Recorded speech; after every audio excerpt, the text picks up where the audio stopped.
every woman's life when she is no longer interested in negotiating the bare minimum.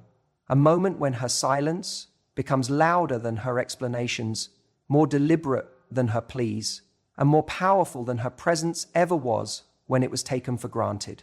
That moment is not bitterness, it is not revenge, it is not punishment, it is clarity. Silence, when born from self-respect, is not cold, it is sacred. You see, there's a misconception that silence is cruel, that to withdraw is to injure, but not all silence is created equal. There is a silence that screams abandonment, yes, but then there's another kind, a stillness that doesn't seek to hurt, but to heal. A silence that is not about withholding love, but reclaiming it. And that silence is not an act of war. It is an act of self-preservation. There comes a time when words no longer carry weight, when everything you could possibly say has been said, and still nothing shifts. That is when the power of silence rises. Because silence is not the absence of feeling. It is the culmination of it. It is what happens when the heart gets tired of being its own interpreter, of constantly translating its needs to deaf ears. Silence is not passive, it's purposeful. When you fall quiet, you are not stepping down, you are stepping away. You are no longer engaging in cycles that loop back to your own depletion. You are no longer filling the space with reassurances, questions, or justifications. Instead, you're choosing to sit with yourself, to prioritize the serenity of your own energy over the chaos of someone else's inconsistency. That is not punishment, that is protection. That is peace. Peace is not loud. It doesn't need to be. It does not chase, it does not convince. Peace doesn't have to announce its arrival. It simply becomes the standard. And when you decide that peace matters more than being understood by someone unwilling to meet you halfway, you step into your highest power. People think strength is confrontation, that to be strong is to speak up, fight, argue, cry louder, beg harder, explain deeper. But sometimes the real strength is in silence, in choosing not to attend every argument you're invited to, in not defending yourself to people committed to misunderstanding you, in walking away from conversations where your soul is slowly bleeding. That kind of silence is ferocious. That kind of silence changes the dynamic, not because it manipulates, but because it liberates. When you go silent, you're not erasing your story. You're rewriting its ending. You're reclaiming authorship. You're saying, this narrative no longer serves me, so I won't contribute another word to it. There's a power that awakens the moment you choose yourself quietly. The kind of power that doesn't need to make declarations or dramatics. The kind of power that rests gently but firmly in self-worth. And when that kind of power rises, it speaks volumes without a sound. Some will call it distance, some will call it selfishness, some will call it dramatic. But only you know the truth. Only you know the miles you walked emotionally before choosing the quiet road. Only you know the toll of being loud about your needs in spaces that couldn't hold them. So when you go silent, you are not disappearing. You are not giving up. You are recentering. And if that silence is misunderstood, so be it. Not everything is meant to be understood by everyone. Everything can't be taken and safely tossed away. So be it. Not everything is meant to be understood by everyone. Sometimes your peace will confuse people who only knew the version of you that tolerated discomfort. Sometimes your absence will be perceived as cold by those who once thrived on your warmth but never protected it. Let that be their discomfort to sit with, not yours to resolve. You don't owe anyone a performance of your pain. You don't have to narrate every heartbreak or defend every boundary. You don't have to validate your healing process to people who didn't value your wholeness. You don't have to explain why you stopped responding, stopped reaching out, stopped engaging. Some things are simply sacred. Some decisions are made in silence, but backed by an ocean of self-respect.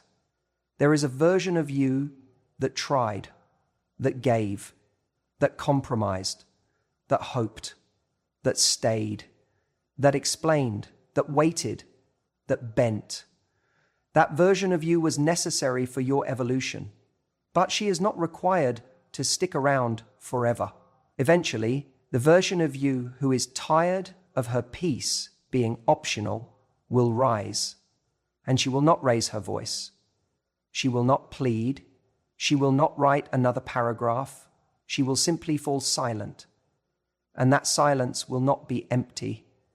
It will be full of the wisdom gathered from every unreciprocated effort, full of the grace that forgave without apology, full of the love that never left but just stopped leaking. That silence will be your sanctuary. Let the world adjust to your quiet. Let the noise pass through without needing to respond.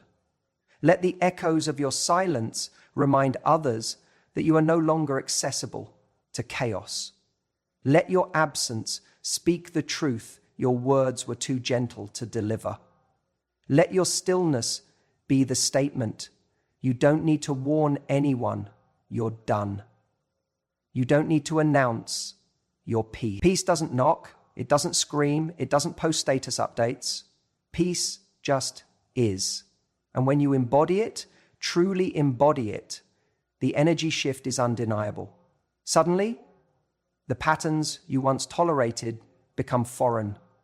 The people who once rattled your nervous system no longer reach you.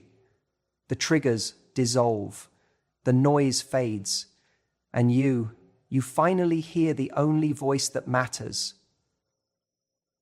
Your own. A woman who has chosen silence to protect her peace has made the ultimate declaration: I will no longer fight to be seen in places that refuse to see themselves. There is nothing cold about that. That is the warmest embrace you can offer yourself. That is self-love without the performance. That is healing without the ceremony. That is growth without the need to announce it. You will find that silence is not a void, it is a vessel that holds your new standards, your new values, your new level of emotional hygiene. And those who are aligned with your growth will feel that silence and recognize it not as a wall, but as a doorway into a deeper connection, one that doesn't require noise to be meaningful. Let them call it what they want. Let them guess. Let them assume. What matters is that you know your intention, you know your worth, you know that in choosing silence, you are not being cruel, you are being clear. And that kind of clarity doesn't shout, it simply radiates. Eventually, someone will notice, not because you forced their attention, but because your absence created space. Space for reflection, space for accountability, space for the recognition that what you gave so freely, so consistently, was not guaranteed. God, hear me. Give me the necessary wisdom, skills, love, and action so I can learn how to heal. You're accessing the gift, space for reflection, space for accountability, space for the reconciliation, space for the guarantee, but you're not waiting for that. That's the point. Silence is not a game of watch me leave. It's not a test to see who follows. It's the result of finally understanding that some things cannot be salvaged through sound. Some things must be let go in the stillness. In your silence, you will remember what it feels like to breathe without tension. You will feel your nervous system unclench. You will feel joy in the small moments again, because your energy is no longer bleeding into conversations that never evolve. You will realize how much noise you were tolerating, not just from others, but from your own internal dialogue.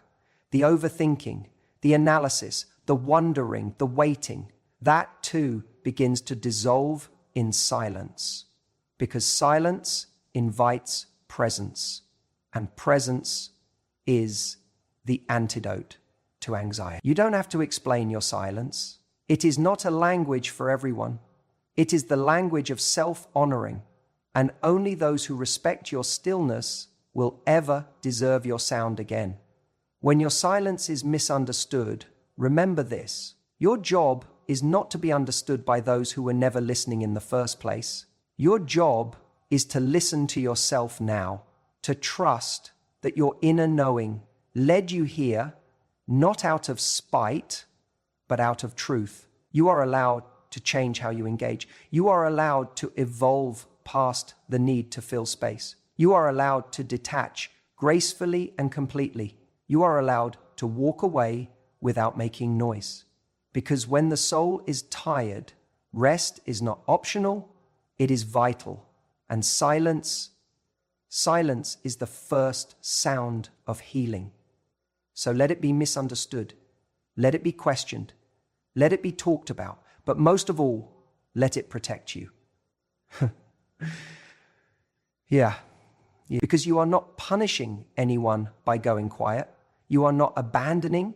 You are not manipulating. You are reclaiming, recentering, rebuilding. And when the time is right, when peace is no longer fragile but fortified, maybe your voice returns. Not out of need, not out of pressure, but out of choice. That is the difference. That is the transformation. A woman who finds power in her silence has nothing left to prove, only something left to protect. And that is her peace. There's a moment when your presence no longer speaks the way it used to, when your availability becomes background noise, not music. And that is the moment you realize something deeply confronting, that your words, your effort, your emotions, your explanations, they have become part of the wallpaper, familiar, predictable, dismissed. You don't arrive at that moment overnight.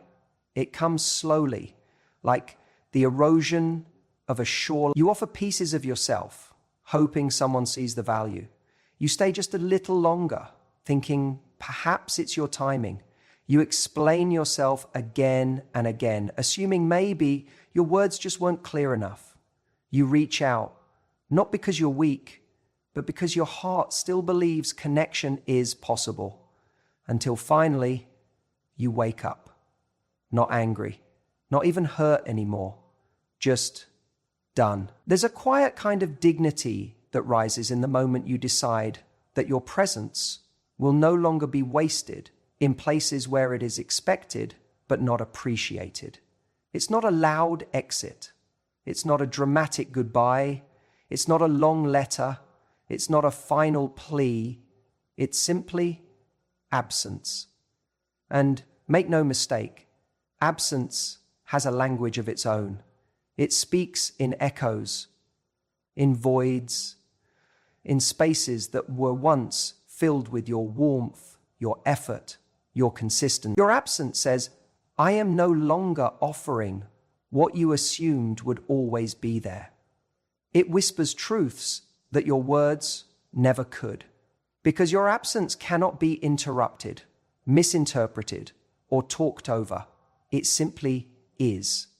There is nothing more sobering than the sudden silence of someone who once showed up daily with open-hearted energy, because people rarely notice the water they swim in until the tide pulls back and leaves them standing alone in silence. Words are valuable, yes, but presence, true, consistent, vulnerable presence, that's currency. And when that presence vanishes, it leaves behind an emptiness so loud it forces a reckoning. But here's the secret. The echo of your absence isn't just for others to hear, it's for you too. It's your own reminder that your energy is not infinite, that your soul is not a buffet for anyone who wanders by hungry for attention. Hanikai, we have to value the evident heart that we have for all people who walk this earth. That your soul is not a buffet for anyone who wanders by hungry for attention. That your love is not a limitless supply to be rationed out until depletion. That your time, your care, your commitment are sacred. And when they're not valued, you don't protest. You withdraw. This isn't about revenge. It's not about withholding to hurt. It's about recognizing when your presence has become too accessible to be appreciated. There's a difference between being available and being taken for granted. And when you cross that invisible line enough times, you start to realize that the most powerful thing you can ever do is leave the room without slamming the door. Your absence becomes your clarity. You stop explaining, you stop proving, you stop performing emotional CPR on connections that are spiritually flatlined. You stop auditioning for roles you were born to play, and you let the silence carry the message your voice has been trying to express for far too long. Your absence isn't cold, it's calibrated. It's intentional. It's a recalibration of your standards. Let them feel it. Let them feel what life is like without your encouragement, your support, your check-ins, your deep presence. Let them notice the void. Not because you want them to hurt, but because you need to heal. Because you finally understand.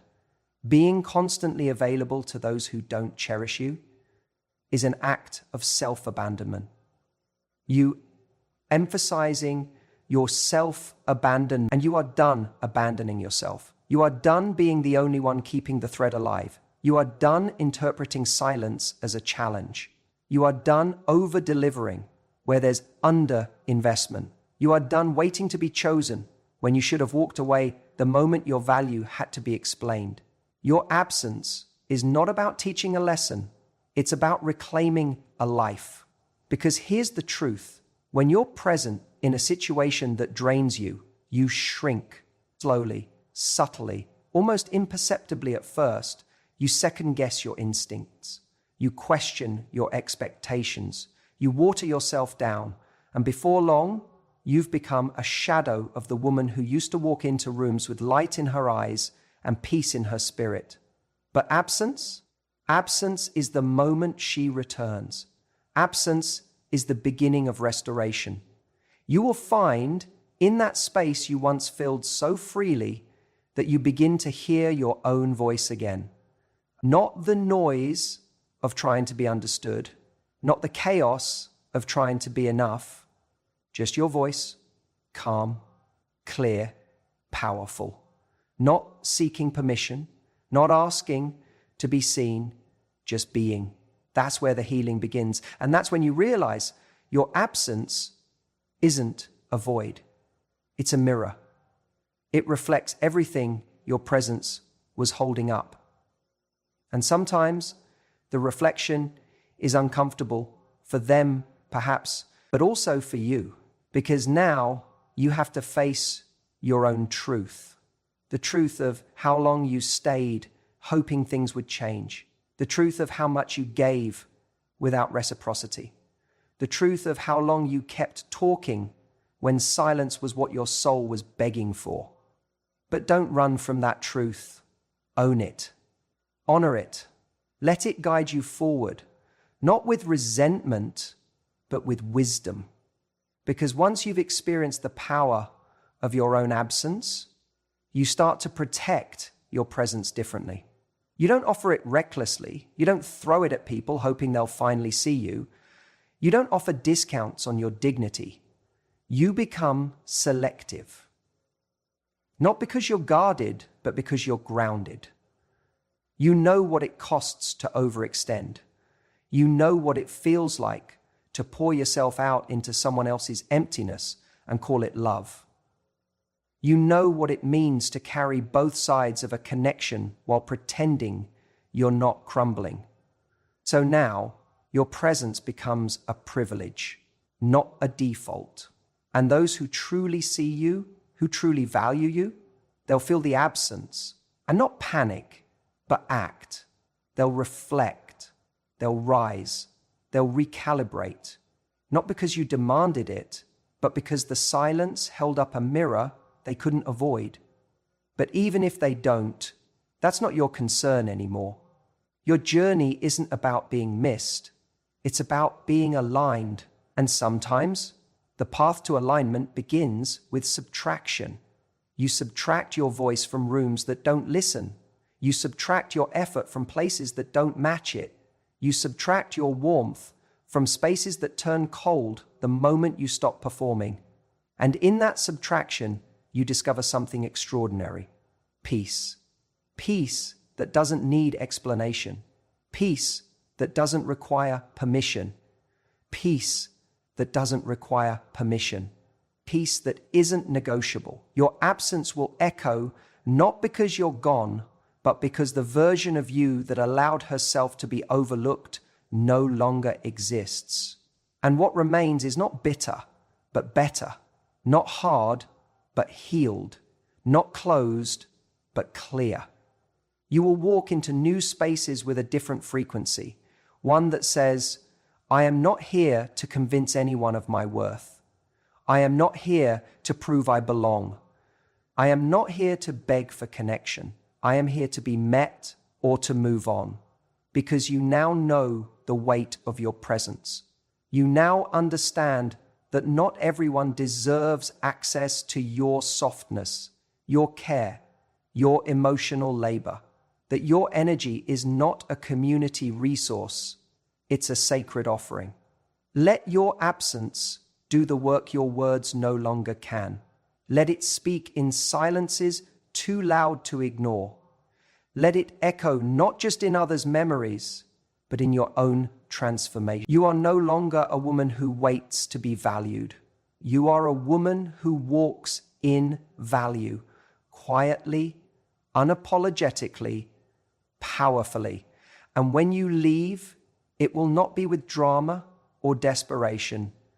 It will be with peace. Because your absence, carried with grace, will say everything that needs to be said and nothing more. Closure. It's the final chapter you keep waiting for. The neatly tied bow. The conversation that explains the chaos. The sentence that makes the silence make sense. It's the one thing you think you need to move on.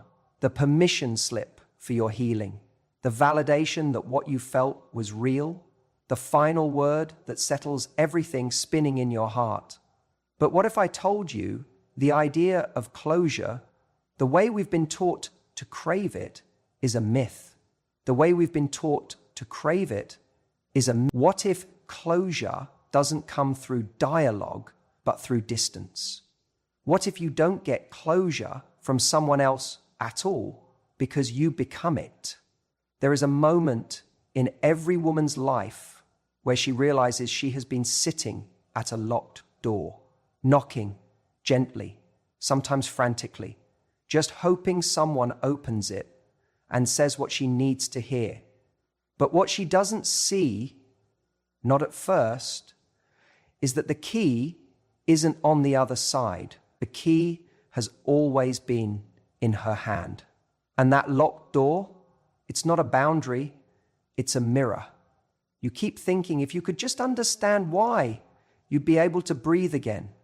If you could just know what really happened, why it fell apart, why the shift occurred, why the words stopped matching the actions, then you'd have peace. But that's not peace. That's addiction to an ending you didn't control. Let that go. You don't need closure. What you need is space.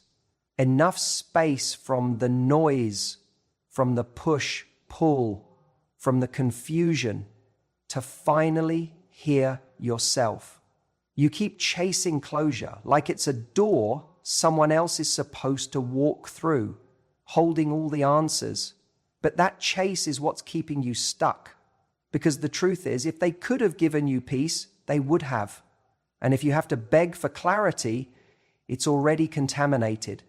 Closure doesn't happen in someone's explanation. It happens in your decision. The decision to stop waiting for permission to move on. The decision to no longer seek healing from the same place that hurt you.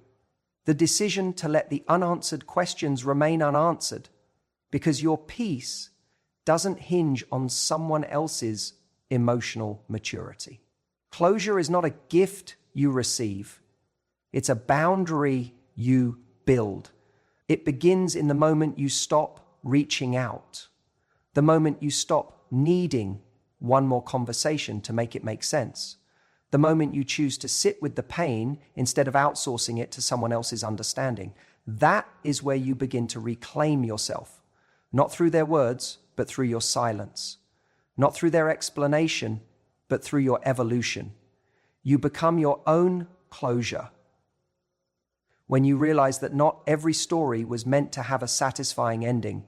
Some stories were meant to teach, to shake you, to break you open in places you didn't know were still locked. Some stories arrive as mirrors, not companions, and your job isn't to fix them. Your job is to learn what they revealed. You wanted closure, to feel like justice. But sometimes closure looks like a quiet decision no one else hears. A moment where you stand in the stillness, and instead of chasing the ending you wanted, you walk into the beginning you need. That's what distance gives you. Distance is not avoidance, it's alignment. It's where your nervous system begins to relax because you're no longer in emotional survival mode. It's where your self-worth reawakens because it's no longer being bartered in an emotional casino. It's where you start to see clearly, not through the lens of craving, but through the lens of clarity. When you're in the middle of it, everything feels distorted. You overthink, you replay, you analyze, you craft texts you never send. You journal endlessly, trying to decode the ending. You perform emotional autopsies on every moment, trying to locate the moment it all turned. But the deeper you go, the more you lose yourself. You get addicted to understanding instead of detaching. And that's when you have to stop. Distance is the detox. It's the pause, the reset, the clarity you were never going to find inside a tangled mess of mixed signals and emotional inconsistency. You want closure? Take a step back, then another, and don't look back. Not because you don't care, but because you care about yourself now more than you care about getting the perfect ending. The truth is, the people who break you rarely stay to help you rebuild. That's not their job. It was never supposed to be.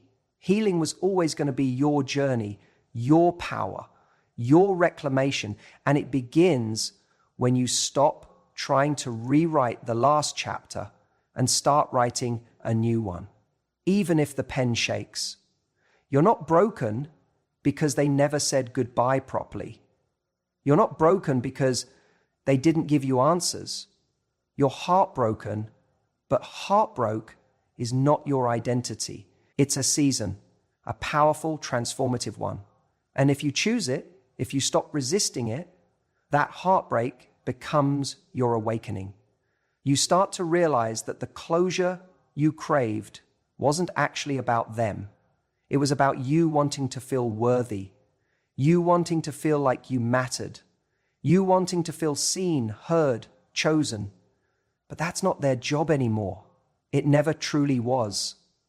You don't need someone to validate your experience in order for it to be real. You don't need someone to say, yes, I messed up, for you to believe you deserved better. You don't need anyone to stamp your heartbreak with authenticity. You lived it. You felt it. It changed you. That's enough. Distance is your sanctuary now. It's the space where you remember who you were before you were made to question your instincts. It's where you reclaim your dignity. It's where you begin to speak to yourself gently again. It's where you stop performing and start processing. It's where your worth no longer negotiates with silence. Don't confuse distance with weakness. There is nothing braver than walking away from the very thing you thought would complete you once you realize it's slowly dismantling you. Closure is not a conversation, it's a conviction. The conviction that you don't need anyone to tell you when it's time to let go. You can feel it in your bones, in the heaviness that doesn't lift, in the way your joy feels quieter when you're around them, in the way your confidence starts to dim, in the way your intuition whispers, then screams, and you keep silencing it. Distance honors that voice. You become closure when you choose peace over chaos, when you stop asking people to meet you where they never intended to go, when you refuse to chase what needs to be chosen freely, when you close the book without needing applause or understanding, just because you finally realized the story was costing you too much. You don't become closure in a single day. It's a process. 1,000 tiny choices, 100 lonely mornings where you resist the urge to reach out, an ocean of thoughts you don't act on, a deep breath when you want to spiral, a journal entry instead of a message, a walk alone instead of waiting for company that never comes, a goodbye you whisper only to yourself. And slowly, the volume of that craving begins to fade. Slowly, your energy returns to you. Slowly, the questions stop mattering. Slowly, your heart unhooks from the need to be heard by someone who never truly listened. Slowly, the ache becomes a scar. And that scar, that's your badge, not of defeat, but of transcendence. You survived something you thought would destroy you, not because someone came back and fixed it, but because you finally walked away from the fire and stopped standing in the smoke. That's what becoming closure looks like. You stop rehearsing conversations that will never happen. You stop waiting for validation that may never arrive. You stop believing that healing only begins when someone else gives you the green light. You start living. You start laughing again, first cautiously, then deeply. You start sleeping through the night without dreaming of what ifs. You start seeing beauty again in places you forgot to look. You start recognizing the reflection in the mirror, not the broken version, but the braver one, the one who stayed when everyone else left, the one who held your heart through the storm. You don't get closure, you are closure. And once you realize that, everything changes. The need to understand turns into the power to release. The pain becomes perspective. The waiting becomes walking. And the silence, that becomes your sanctuary. You don't need to go back and finish the story. You already lived it. Now it's time to begin a new one, not with questions, not with craving, but with courage. Walk forward. Walk strong. Walk alone if you must, but walk. Because every step away from the past is a step into the woman you were always becoming.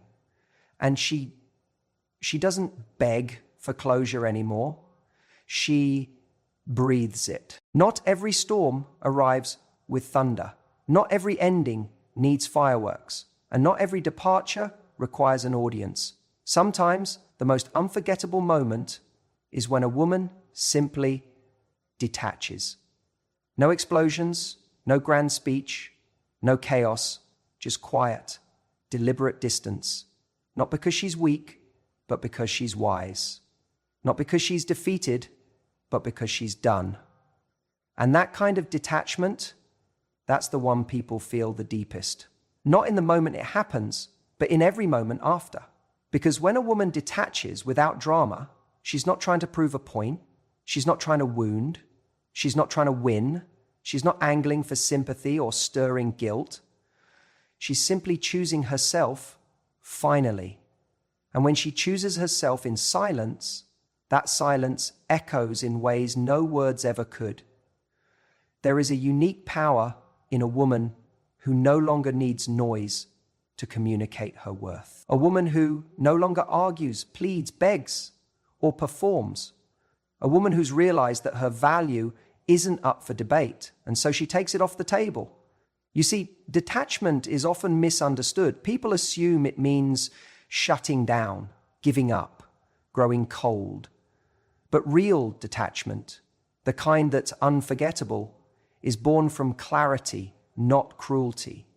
It's not anger that makes a woman detach with grace. It's awareness. Awareness of her own exhaustion. Awareness of the emotional math that never adds up. Awareness that being available doesn't mean being valued. Awareness that the more she gave, the more she lost herself in return. And once that awareness sets in, it shifts everything. She doesn't raise her voice. She doesn't post cryptic messages. She doesn't declare that she's done. Because she knows if you have to announce your absence, it means you still want to be noticed. But this woman, she doesn't want to be noticed anymore. She wants peace. She wants her energy back. She wants her power in her own hands, not in someone else's pockets. So she quietly reclaims it. She pulls her attention inward. She stops asking questions that never got answered anyway. She stops explaining herself to people who never truly listened. She stops hoping someone else will realize what they had while they still have it. She realizes it's not her job to teach someone how to treat her. It's her responsibility to enforce the standard by walking away the moment it's not met. And when she does, she leaves behind something far more haunting than rage. She leaves behind stillness. Stillness where there used to be sound. Absence where there used to be devotion. Silence where there used to be softness. And that silence, that's what lingers. Because the world is used to women who plead, women who stay, women who keep trying, long past the point of emotional erosion. The world expects drama. It knows how to respond to chaos. It's built for theatrics. But when she chooses none of that, when she just leaves, quietly, with her dignity intact, no one knows how to handle it.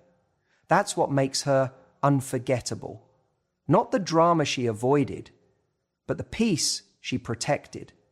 Not the goodbye she screamed, but the decision she whispered to herself in the middle of the night when she finally knew it was time. Because detachment doesn't happen in a moment. It happens in fragments, in realizations that stack over time, in disappointments that turn into data, in tears that finally dry without apology. It happens the day she stops replaying the same conversation in her head, the day she reads the message and doesn't respond, not because she's trying to appear strong, but because she is. The day she no longer measures her worth by how much she can endure. She detaches, not because she doesn't care, but because she finally cares about herself. And in that care, in that stillness, in that self-protection, she becomes unforgettable. Because true detachment isn't about removing emotion. It's about no longer allowing emotion to compromise your alignment.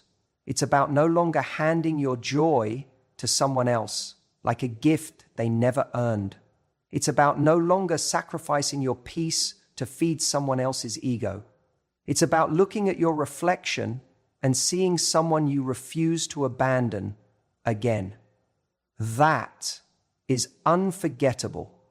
And the world will notice. Not right away, not in the moment she goes quiet, but slowly, in the echo of her absence, in the weight of her silence, in the space she used to occupy with her presence, her laughter, her vulnerability, her softness. They'll look for her, not in desperation, but in realization. They'll scroll through memories, They'll search for that energy in others.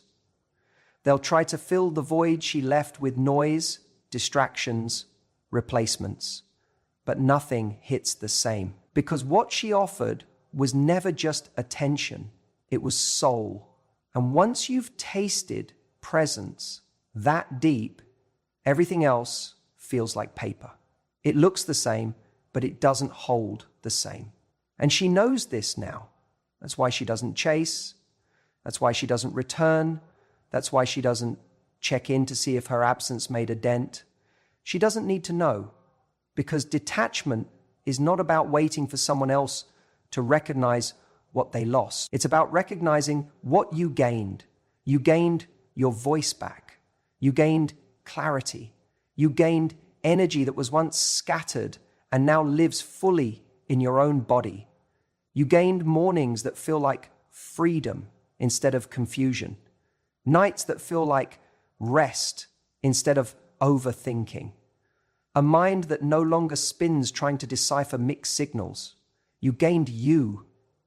And that version of you, that's the one who walks into rooms with a new kind of presence. One that says, I'm not here to perform for connection. I'm not here to earn belonging. I'm not here to be tolerated. I'm here to be met, or I'm gone. No theatrics, no threats, just truth. That's what makes her unforgettable. Not the volume of her departure, but the power of her return. Because when she returns to herself, when she takes all the energy she gave away and pours it into her own becoming, she becomes unstoppable.